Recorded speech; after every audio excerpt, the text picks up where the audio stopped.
Kau kasihku, kau rebut seluruh hatiku. Siapa seperti kau yang cantik sungguh, tak satu pun tandingimu. Tios buka. Saat ku dengar suaramu berbisik dalam hatiku, tersingkir semua pencarianku, hilang semua bangga diriku. Siapa seperti kau yang cantik sungguh, siapa seperti kau yang manis sungguh. Kau berhak dapatkan semua cintaku, Tuhan Yesus, ku cintamu. Tak lagi tertipu perasaanku, tak lagi percaya situasiku. Ku hanya tahu mengasihimu, Tuhan Yesus, ku cintamu.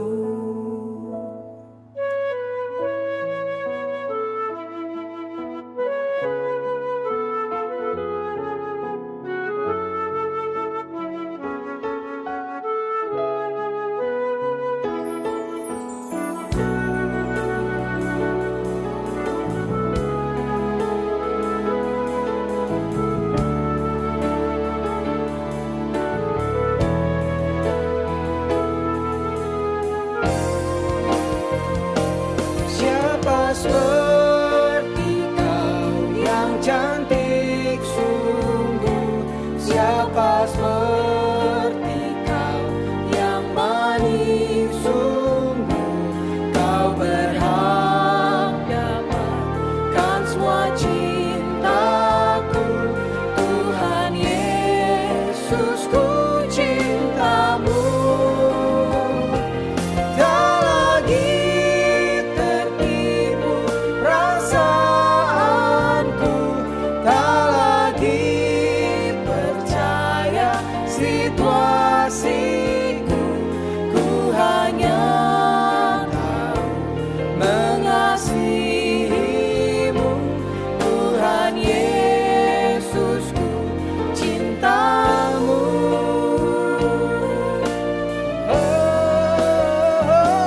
Siapa seperti kau yang cantik sungguh, siapa seperti kau yang manis sungguh. Kau berhak dapatkan semua cintaku, Tuhan Yesus, ku cintamu. Tak lagi tertipu perasaanku, tak lagi percaya situasiku. Ku hanya tahu mengasihimu, Tuhan Yesus, ku cintamu. Siapa seperti kau yang cantik sungguh, Siapa seperti kau yang manis sungguh. Kau berhak dapatkan semua cintaku, Tuhan Yesus, ku cintamu.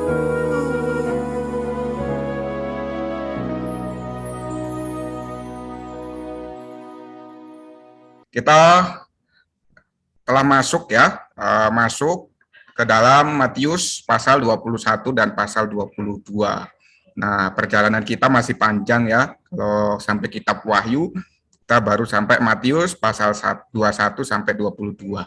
Nah, di pasal 21 dan 22 ini ada satu peristiwa penting ya bagi alam semesta, yaitu Tuhan Yesus diuji dan diperiksa. Nah, saudara-saudari muda, kita mungkin bertanya kan, mengapa Tuhan Yesus diuji, diperiksa? Bukankah dia Allah? Bukankah dia kudus? Bukankah dia suci? Bukankah dia adil benar? Untuk apa lagi ya kan diuji dan diperiksa? Nah, mungkin dari kita ya ketika baca Alkitab bertanya-tanya demikian nih. Nah, sore hari ini kita akan temukan jawabannya. Kenapa sih Tuhan Yesus itu diuji dan diperiksa? Khususnya di dalam Matius pasal 22. Nah, mengapa Tuhan perlu diuji dan diperiksa? Oke. Nah, saudara-saudari muda, pengujian dan pemeriksaan itu adalah untuk membuktikan. Nah, tujuan dari diuji dan diperiksa itu adalah untuk membuktikan bahwa Kristus adalah anak domba Allah yang sempurna. Nah, seorang yang dapat dipersembahkan di atas kayu salib bagi penebusan kita. Jadi, saudara-saudari muda, ya, Tuhan diuji dan diperiksa ya, bukan dalam statusnya sebagai Allah. Nah, sekali lagi ya, jadi statusnya itu bukan sebagai Allah, tetapi Tuhan diuji atau Yesus diuji dan diperiksa itu dalam status dia adalah anak domba. Nah, anak domba. Nah, anak domba ini apa kegunaannya untuk apa sih? Nah, anak domba ini adalah untuk apa? Untuk dipersembahkan, ya, untuk dipersembahkan. Nah, mengapa perlu diperiksa? Mengapa perlu diuji? Karena setiap anak domba yang dipersembahkan kepada Allah, ya kalau kita baca kitab Perjanjian Lama, ya kan, kitab Keluaran, di sana anak domba itu harus apa? Harus yang tidak bercacat dan bercela. Jadi adalah sempurna, ya tidak ada cacatnya, tidak ada celanya. Nah, jadi untuk itulah Tuhan Yesus perlu diuji dan diperiksa. Nah, supaya dia apa sah nih, sah, punya kekuatan hukum, ya, punya kekuatan ya untuk apa? Untuk dipersembahkan ya bagi penebusan kita. Nah, di dalam Matius pasal 21 ayat 32.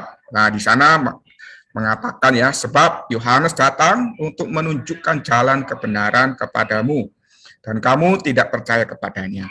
Tetapi pemungut-pemungut cukai dan perempuan-perempuan sundal percaya kepadanya. Dan meskipun kamu melihatnya, tetapi kemudian kamu tidak menyesal, dan kamu tidak juga percaya kepadanya. Saudara-saudari muda, di ayat ini kita melihat satu wahyu, ya, satu terang, satu kebenaran. Yaitu apa? Yaitu adalah jalan kebenaran. Nah, jalan kebenaran ini siapa? Jalan kebenaran ini adalah Tuhan Yesus. Nah, Tuhan Yesus yang adalah anak domba Allah. Nah, saudara-saudari muda, ada dua golongan orang. Ya, ada dua golongan orang. Golongan yang satu itu percaya kepada anak domba Allah ini atau jalan kebenaran ini. Golongan yang kedua adalah orang-orang yang tidak percaya. Ya, adalah orang-orang yang tidak percaya kepada jalan kebenaran ini atau kepada Tuhan Yesus Kristus. Yang percaya itu siapa? Yang percaya kepada Tuhan atau jalan kebenaran itu bukan ahli-ahli Taurat. Ya, orang yang setiap hari di rumah ibadat, yang setiap hari memberitakan Taurat-Taurat. Ya kan? Tetapi yang percaya kepada Tuhan sebagai jalan kebenaran itu adalah pemungut-pemungut cukai, adalah perempuan-perempuan sundal, adalah orang-orang berdosa. Nah, yang tidak percaya itu siapa? Yang tidak percaya itu justru ya adalah ahli-ahli Taurat, ya orang-orang Farisi. Nah, yang mereka apa? Yang mereka setiap hari membaca Taurat Tuhan, yang membaca kitab-kitab, ya kan, yang setiap hari ada di bait Allah, tapi mereka tidak percaya. Saudara-saudari muda, oleh siapakah Tuhan Yesus diuji dan diperiksa? Nah, Tuhan Yesus diuji dan diperiksa adalah oleh orang-orang yang tidak percaya. Nah, di Di dalam 1 Korintus 5 ayat 7b, di sana dikatakan, sebab anak domba Paskah kita, yaitu Kristus juga telah tersembelih. Di jalan kebenaran, ya, jalan kebenaran, supaya kita memperoleh hidup yang kekal, itu adalah anak domba Paskah. Ya, anak domba Paskah ini siapa? Anak domba Paskah ini sekali lagi adalah Kristus. Dan Kristus ini telah tersembelih. Nah, Roma 5 ayat 10, sebab jikalau kita ketika masih seteru diperdamaikan dengan Allah melalui kematian anaknya, lebih-lebih kita yang sekarang telah diperdamaikan, pasti akan diselamatkan oleh hidupnya. Saudara-saudari muda, ketika kita masih seteru, kita diperdamaikan. Nah, dan kita sekarang pasti akan diselamatkan. Saudara-saudari muda, anak domba Allah, ya, anak domba Paskah yang telah tersembelih, ya kan, yang telah dipersembahkan, bukan hanya memperdamaikan kita dengan Allah, tetapi juga apa? Menyelamatkan kita. Nah, haleluya. Ya, kita adalah orang-orang yang percaya, yang telah diperdamaikan, yang juga yang telah diselamatkan. Nah, mari kita lihat mengenai pengujian dan pemeriksaan dari anak domba Paskah ini. Nah, saudara-saudari muda, kalau kita baca Yohanes 12 ayat 1 ya, di sana di 6 hari sebelum Paskah, ya kan, Tuhan itu ada di Betania, kemudian keesokan harinya pergi menuju ke Yerusalem. Nah, selama minggu terakhirnya di bumi, nah, Tuhan memberikan dirinya sendiri untuk diuji, sehingga ia dapat mati sebagai anak domba Paskah. Jadi, saudara-saudari muda, Tuhan itu memberikan dirinya untuk diuji. Ya, supaya apa? Supaya didapati bahwa dia itu adalah sempurna, tidak ada cacat, tidak ada celah. Sehingga apa? Sehingga ia dapat mati sebagai anak domba Paskah. Saudara-saudari muda, ya, Keluaran 12 ayat 5 di sana mengatakan, Korobin bisa baca? Keluaran 12 ayat 5. Amin. Keluaran pasal 12 ayat 5. Selama 40 hari anak domba, selama 40 hari itu anak domba diperiksa untuk memastikannya tanpa cacat apapun. Karena anak domba yang cacat akan ditolak oleh Allah. Darahnya tidak akan berkhasiat. Amin. Ayat 12, ada siapa ya? Ada Kowayan. Yohanes 12 ayat 1. 6 hari sebelum Paskah, Yesus datang ke Betania, tempat tinggal Lazarus, yang dibangkitkan Yesus dari antara orang mati. Ayat 12, Gisel. Ada nggak Gisel ayat 12? Keesokan harinya ketika orang banyak yang datang merayakan pesta mendengar bahwa Yesus sedang di tengah jalan menuju Yerusalem. Oke ya, kelihatannya punya Gisel terputus. Jadi saudara-saudari muda, di dalam Keluaran 12 ayat 5, di sana kita melihat dengan jelas bahwa anak domba Paskah ini, anak domba ini harus diperiksa. Ya, tujuannya apa? Tujuannya adalah untuk memastikan bahwa anak domba itu tidak ada cacat apapun. Karena kalau ada sedikit ya seujung kuku itu cacat, maka persembahan itu akan ditolak oleh Allah dan darahnya tidak berkhasiat. Nah, Tuhan Yesus sebagai ya anak domba Paskah yang sejati juga demikian diperlakukan, ya, dia diuji dengan teliti, dia diperiksa dengan teliti untuk apa? Membuktikan bahwa dia adalah anak domba yang sempurna, sehingga dia diterima oleh Allah, darahnya berkhasiat ya untuk menebus kita ya dari jerat dosa dan maut. Nah, di Yohanes 12 ayat 1 dan 12, nah selama ya 6 hari sebelum Paskah, ya kan, Tuhan itu ada di Betania, ya, di rumahnya Lazarus. Kemudian, ya, dia bermalam di sana. Keesokan harinya Tuhan apa? Tuhan pergi. Tuhan sengaja pergi ke Yerusalem. Ya, untuk apa? Untuk menyatakan dirinya. Ya, kepada apa? Kepada bangsa Israel. Ya, bahwa dialah anak domba Paskah yang akan menyelamatkan umat manusia. Nah, saudara-saudari muda, Di Yerusalemlah ya Tuhan diuji ya dalam statusnya sebagai anak domba Paskah. Nah, Tuhan Yesus adalah anak domba Paskah. Tuhan datang sebagai anak domba untuk mati bagi dosa-dosa manusia. Saudara-saudari muda, hari ini Tuhan Yesus, sang anak domba, mati bagi Anda dan saya. Nah, saudara-saudari muda, kita tidak bisa mati untuk orang lain. Karena kematian kita itu sia-sia. Nah, kematian kita itu nggak ada faedahnya, nggak ada khasiatnya. Hanya kematian anak domba, hanya kematian Tuhan Yesus yang memiliki khasiat untuk menebus kita dari dosa-dosa kita. Nah, Yohanes 1 ayat 29, sana dikatakan keesokan harinya, Yohanes melihat Yesus datang kepadanya dan berkata, lihatlah anak domba Allah yang menghapus dosa dunia. Jadi sekali lagi, saudara-saudari muda, Tuhan Yesus ya di dalam bagian ini dia datang sebagai anak domba Allah yang akan menghapus dosa dunia, yang akan membeli manusia dari tangan iblis. Nah, haleluya. Kita perlu mengucap syukur bahwa hari ini aku telah dibebaskan dari dosa-dosa saya. Nah, sebagai anak domba Allah, Tuhan itu menempuh kehidupan yang tanpa dosa. Nah, kehidupan yang Tuhan tempuh ya selama 33,5 tahun itu tanpa dosa. Sehingga Tuhan ini dapat menjadi menjadi kurban yang mewakili kita, yang menggantikan kita. Efesus 5 ayat 2 bisa dibacakan oleh siapa tadi ya namanya ya? Saya lupa. Joshua. Nah, ada Joshua kan? Ya, coba Joshua, kakak bantu baca Efesus 5 ayat 2.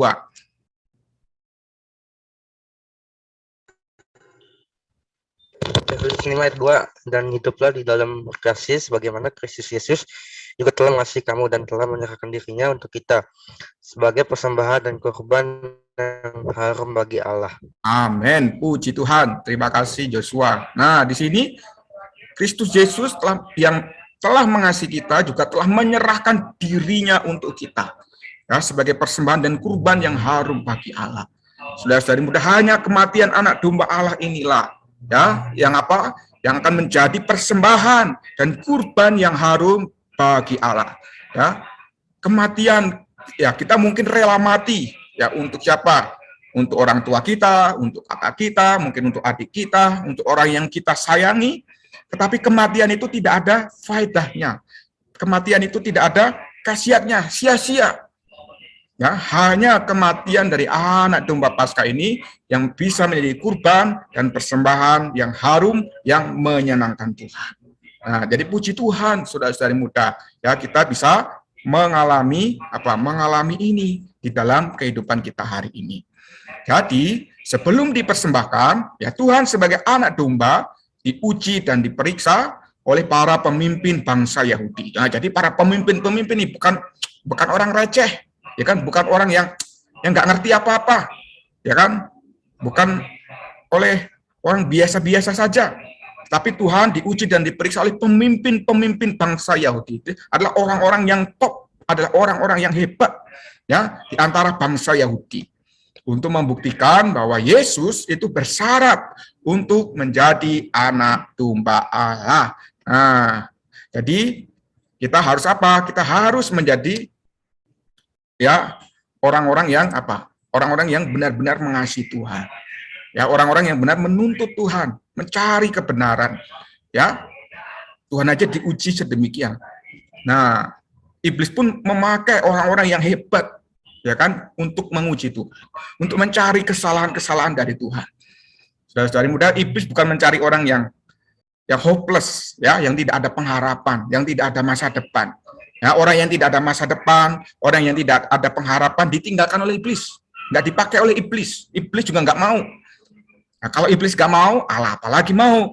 Karena itu kita harus menjadi orang yang berkualitas. Ya, kita harus menjadi orang yang berpendidikan. Ya, sehingga kita bisa dipakai oleh Allah. Nah, saudara-saudari muda, Tuhan lulus dari setiap ujiannya.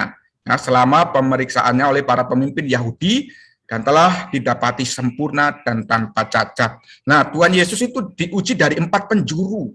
Ya, dari 4 penjuru itu menyatakan 4 arah mata angin, berarti seluruh alam semesta. Nah, yang pertama, Tuhan diuji mengenai kuasanya, yaitu sumber kuasanya. Ya, kalau kita baca, ya kan, Tuhan diuji oleh siapa? Tuhan diuji oleh imam kepala dan tua-tua Yahudi, ya, mengenai sumber kuasanya itu dari mana. Nah, di sana Tuhan menjawab, ya, dengan mengatakan bahwa baptisan Yohanes Pembaptis itu berasal dari mana? Dari surga atau dari bumi atau dari manusia. Nah, di sana ya kan ahli imam-imam kepala tua-tua Yahudi ya, nah, mereka berembuk ya, berembuk. Kalau kita jawab dari surga, dari Allah, mengapa kita tidak percaya? Kalau dari bumi, dari manusia, banyak orang yang percaya, kita akan dilempari batu, mungkin juga akan mati. Akhirnya mereka menjawab tidak tahu. Nah, saudara-saudari mudah membuktikan ya bahwa mengenai kuasanya Tuhan itu tidak bercacat, tidak bercela. Dia sempurna. Nah, setelah pengujian yang pertama ini lewat, nah, Tuhan masuk ke dalam pengujian yang kedua nih, ya, mengenai politik. Nah, di Alkitab itu juga ada politiknya. Tuhan itu juga dipolitiki. Nah, ya kan? Jadi, belajar politik ya. Belajar politik supaya kita tidak dipolitikin orang. Bukan untuk mempolitiki orang, ya. Di sana Tuhan dihadapkan ya, orang-orang Farisi dan pengikut-pengikut Herodes. Orang Farisi dan orang Herodes, pengikut Herodes itu bentrok. Ya, tidak bermusuhan, tidak berteman. Ya kan? Tetapi khusus dalam peristiwa ini, dalam pengujian dan pemeriksaan ini, orang Farisi dan pengikut Herodes ini menjadi satu. Yang menjadi satu untuk mencobai, untuk menguji, untuk memeriksa Tuhan. Ya, mengenai politik. Tuhan berkata, ya, orang Farisi dan pengikut Herodes ini berkata, wajibkah ya kan membayar pajak kepada kaisar. Nah, saudara-saudari muda, di sana ya kan Tuhan menjawab ya, kalau kalian baca nanti di Matius 22, Tuhan menyuruh ya kan orang-orang Farisi pengikut Herodes itu mengeluarkan 1 koin. Ya, 1 koin ya, 1 koin mata uang. Nah, terus Tuhan bertanya, gambar dan tulisan siapakah itu? Ya kan, gambar dan tulisan kaisar. Nah, Tuhan kemudian berkata, ya kan, berikanlah kepada kaisar apa yang patut diberikan kepada kaisar, berikanlah kepada Allah apa yang patut diberikan kepada Allah. Nah, saudara-saudari muda, karena di sana ada dua pemerintahan. Ada di Yerusalem itu ada 2 pemerintahan, pemerintahan Allah dan pemerintahan Romawi. Ya, jadi di sini ya Tuhan tidak bisa dipersalahkan. Dengan hikmatnya Tuhan menjawab begitu luar biasa. Berikanlah kepada kaisar apa yang wajib kamu berikan kepada kaisar, dan berikanlah kepada Allah apa yang wajib kamu berikan kepada Allah. Nah, mendengar jawaban itu mereka apa? Mereka terdiam. Ya, mereka tidak menyangka Tuhan bisa memberikan jawaban yang sedemikian. Ya, sehingga mereka apa? Mereka tidak punya lagi kata-kata atau tindakan ya untuk apa? Untuk menyalahkan Tuhan. Nah, di sini didapati bahwa Tuhan itu sempurna. Nah, di hadapan orang Farisi, pengikut Herodes, anak domba ini sempurna, tidak ada cacat. Nah, setelah mengenai kuasa, mengenai politik, nah sekarang juga mengenai kebangkitan. Nah, orang Saduki itu adalah orang yang tidak percaya kebangkitan. Nah, saudara-saudari muda, mengenai ini, ya kan, Tuhan menjawab kepada orang-orang Saudi. Bukankah Allah itu adalah Allah Abraham, Allah Ishak, dan Allah Yakub? Ya, Allah bukanlah Allah orang mati, tapi adalah Allah dari orang-orang yang hidup dan yang dibangkitkan. Nah, saudara-saudari muda, di sini ya orang-orang Saduki juga tidak bisa menyalahkan Tuhan. Ya, tidak mendapati ya noda, cacat atau celah atau ketidaksempurnaan di dalam diri Yesus atau anak domba itu. Nah, karena itu yang terakhir nih. Nah, yang terakhir datanglah, ya kan? Ini adalah ahli-ahli Taurat, orang-orang Farisi, ahli-ahli Taurat yang mengerti benar kitab Taurat. Nah, ahli tadi kan sudah merasa jago kan? Dia jago, udah ahli pasti dia jago sekali mengenai hukum Taurat. Nah, dia bertanya kepada Tuhan, Yesus, Ya kan? Dari 10 perintah, manakah perintah yang paling besar? Nah, perintah yang paling besar. Nah, kira-kira Tuhan menjawab bagaimana? Ada yang bisa menjawab kira-kira ketika ahli Taurat ini mengatakan dari perintah Allah, dari Taurat Tuhan, perintah manakah yang paling terbesar? Nah, kira-kira Yesus menjawab bagaimana? Ada yang tahu? Siapa ya? Rosa? Halo Rosa? Rosalina? Kira-kira Tuhan menjawab bagaimana ya?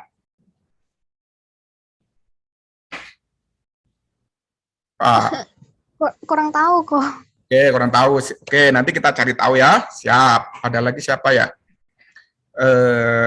Timotius deh. Ada Timotius nggak di sini nih? Kira-kira Tuhan menjawabnya bagaimana? Kan ada 10 perintah itu. Perintah yang paling terbesar itu yang mana? Ada Timotius? Nggak tahu kok. Timotius nggak tahu. Ailan. Nah, ini Ailan yang rajin baca Alkitab ini. Ailan, kira-kira Tuhan jawabnya gimana Ailan?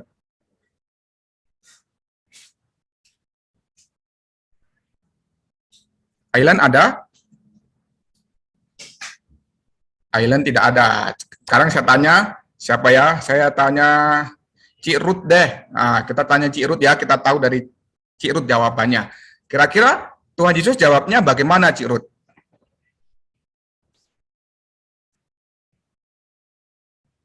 Waktu bisa diulang Kak pertanyaannya? Nah, pertanyaannya kan, ahli-ahli Taurat itu bertanya kepada Tuhan mengenai hukum Taurat. Nah, dari hukum Taurat ini, perintah yang mana yang paling besar? Nah, berdasar Matius 22, 34-40.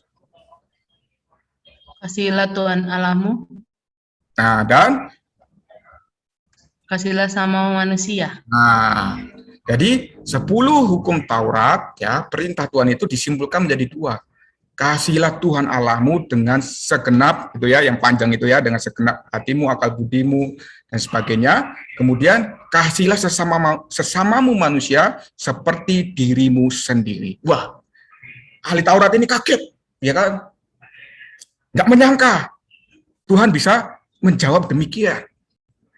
Nah, saudara-saudari muda, ya, setelah diuji dari 4 penjuru, ya, bumi ini, ya, yang menunjukkan seluruh isi alam semesta, didapati bahwa Tuhan itu sempurna, bahwa Tuhan sebagai anak domba Allah itu tidak bercacat, tidak bercela, tidak bernoda. Nah, karena itu apa? Dia layak untuk dipersembahkan sebagai apa? Kurban penebusan. Oke, karena waktu ya. Nah, dengan melewati semua ujian, mereka Tuhan telah menunjukkan dirinya sebagai yang unik, yang bersyarat menjadi anak domba Allah. Nah, setelah lulus, ya, setelah Tuhan lulus dari ujian, Tuhan gantian bertanya nih, apakah pendapatmu tentang Mesias? Ya, apakah pendapatmu tentang Mesias? Nah, orang-orang Farisi berkata, ya, kemudian mereka menjawabkan, orang-orang Farisi ini menjawab, anak Daud. Nah, Tuhan kemudian dari ayat 43, jika demikian bagaimanakah Daud oleh pimpinan roh dapat menyebut dia Tuhan ketika ia berkata, dan Tuhan telah berfirman kepada Tuanku, duduklah di sebelah kananku sampai musuh-musuhmu kutaruh di bawah kakiku. Jadi, jika Daud menyebut dia Tuhan, bagaimana mungkin ia pula anaknya? Nah, ayat 46 kesimpulannya, tidak ada seorang pun yang dapat menjawabnya. Dan sejak saat itu tidak ada seorang pun yang berani menanyakan sesuatu kepada dia. Nah, saudara-saudari, apakah pendapatmu mengenai Mesias? Apakah pendapat kita mengenai Mesias? Saudara-saudari muda, pada akhirnya ya, semua orang, kita semua akan diuji dengan pertanyaan ini. Apakah pendapatmu, apakah pendapat kalian tentang Mesias? Banyak orang memiliki pertanyaan, tapi sebagian besar kekurangan konsep ya mengenai siapakah Kristus. Saudara-saudari, siapakah Mesias? Dia adalah anak domba Allah. Dia adalah anak domba Paskah, ya, yang dikorbankan, ya kan, menjadi persembahan yang harum, yang menyenangkan Tuhan. Saudara-saudari muda, sore hari ini pertanyaan di atas segala pertanyaan ini pada akhirnya harus dijawab oleh kita semua. Siapakah Mesias itu? Apakah pendapatmu tentang Mesias? Ya, kita bisa proklamirkan bahwa Mesias adalah anak domba Allah yang sempurna, yang tidak bercacat, dia yang dipersembahkan, yang dikurbankan, yang baunya harum, ya sampai kepada Tuhan, menyenangkan Tuhan, membebaskan kita dari segala dosa dan maut. Nah, terakhir, segala yang pernah Tuhan Yesus katakan atau lakukan telah diteliti dengan cermat oleh orang-orang yang mencoba untuk menemukan bahwa ia bersalah agar mereka dapat menyalibkan dia.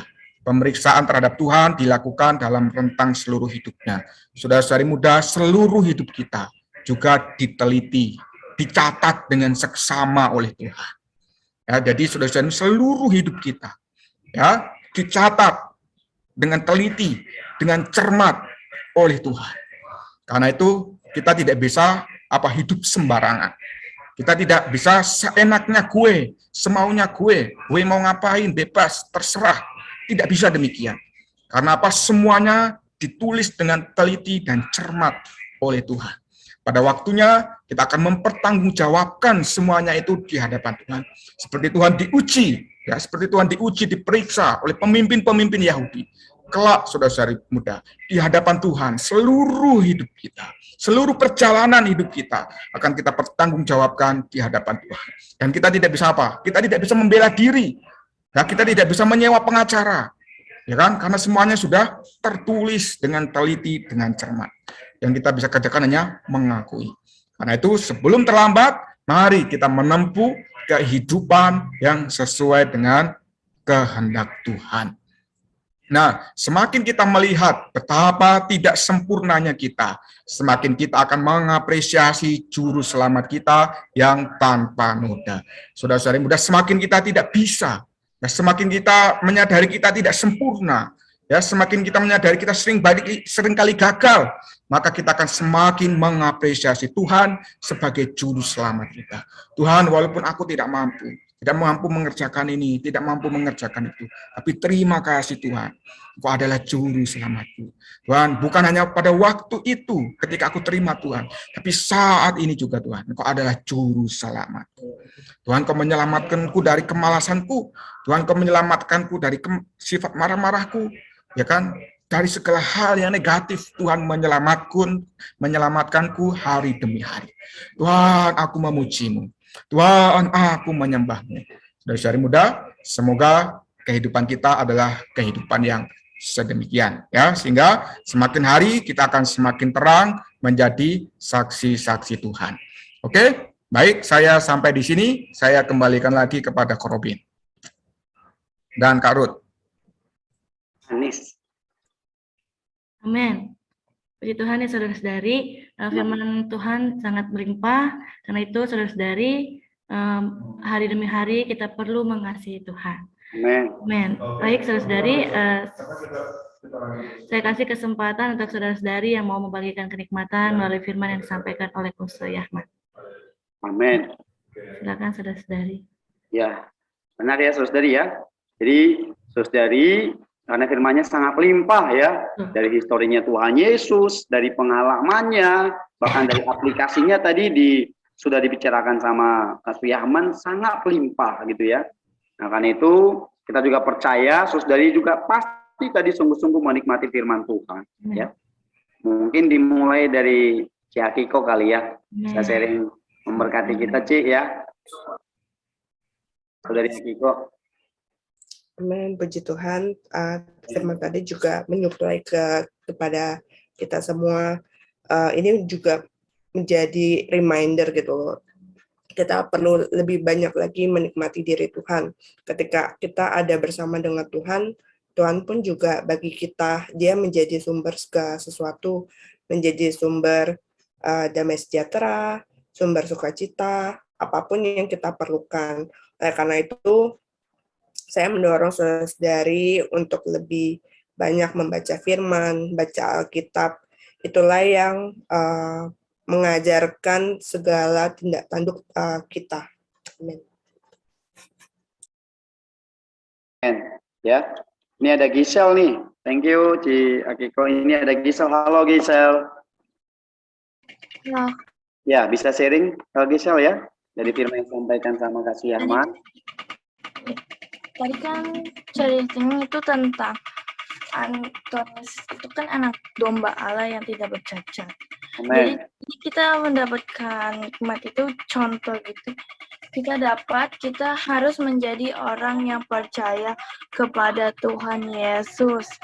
Terus kita juga harus mengasihi Tuhan Yesus seperti Tuhan juga mengasihi kita dengan sepenuh hati.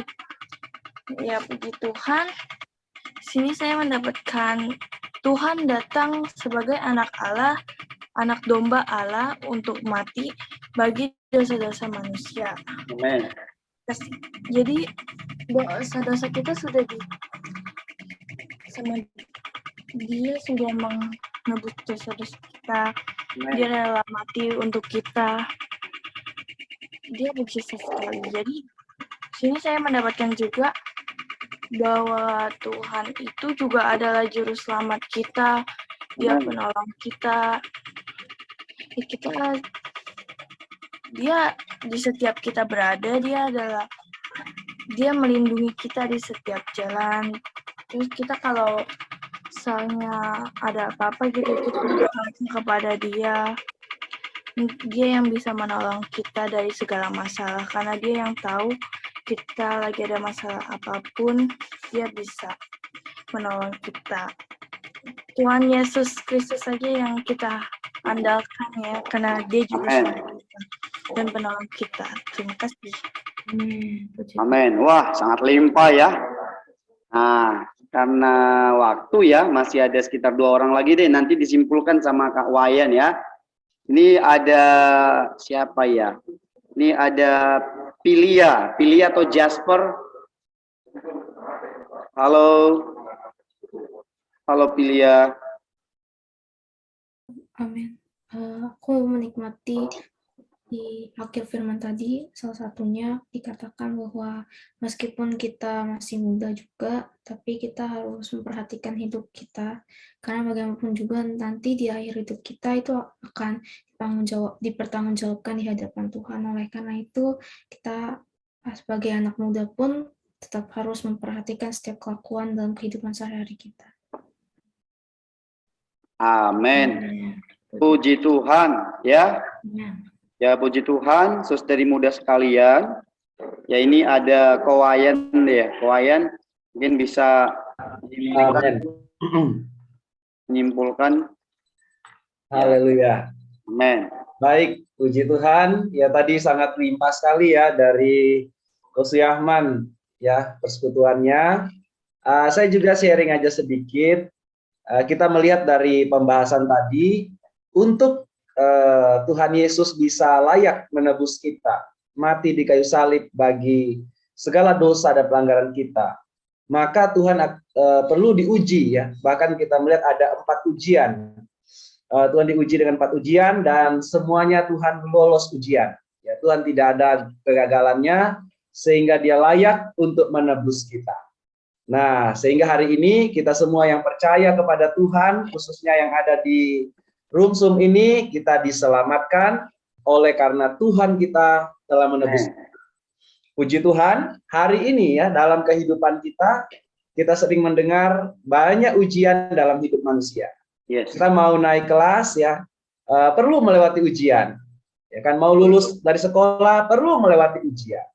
Ujian itu akan menghasilkan satu kelayakan bagi kita. Jadi kalau kita tidak lulus, contoh ya, kita mau masuk kuliah ya, nanti semua akan masuk kuliah ya, remaja-remaja. Ya harus ada tesnya, ada ujiannya. Nanti kalau lulus maka baru layak ya disebut sebagai mahasiswa untuk kuliah. Nah, di dalam kehidupan kita sebagai anak-anak Tuhan, hari demi hari kita sedang diperlengkapi Tuhan, dikuduskan Tuhan, disempurnakan Tuhan. Kenapa? Karena pada akhir hidup kita atau pada waktu Tuhan datang kembali, kita semua manusia akan diuji menurut perbuatan kita, baik atau jahat.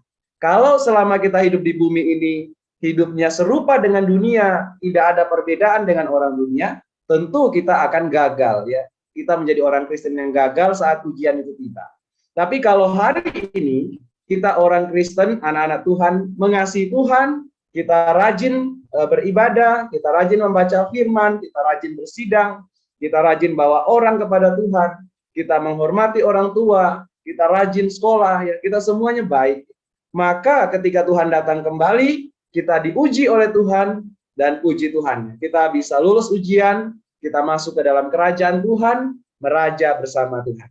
Puji Tuhan. Jadi kita melihat untuk menebus kita, Tuhan perlu melewati ujian, dan dia lolos ujian, dia menebus menyelamatkan kita.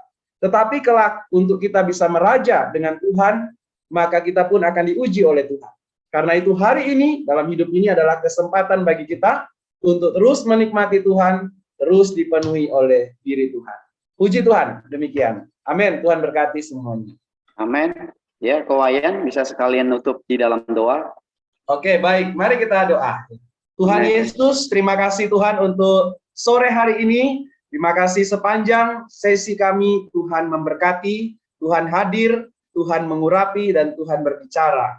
Tuhan berkati semua saudari yang sudah hadir. Oh, biarlah Tuhan dapatkan kami hari demi hari, menjadi orang yang terus diserupakan dengan diri-Mu Tuhan. Kami tahu kami banyak kekurangan, banyak kegagalan, banyak kelemahan, apalagi Tuhan kami hidup di dunia yang jahat ini. Oh, karena itu kami perlu diri-Mu Tuhan, terus menguatkan, menjaga, memelihara kehidupan kami semua. Tuhan, supaya kami tetap setia di dalam jalan Tuhan.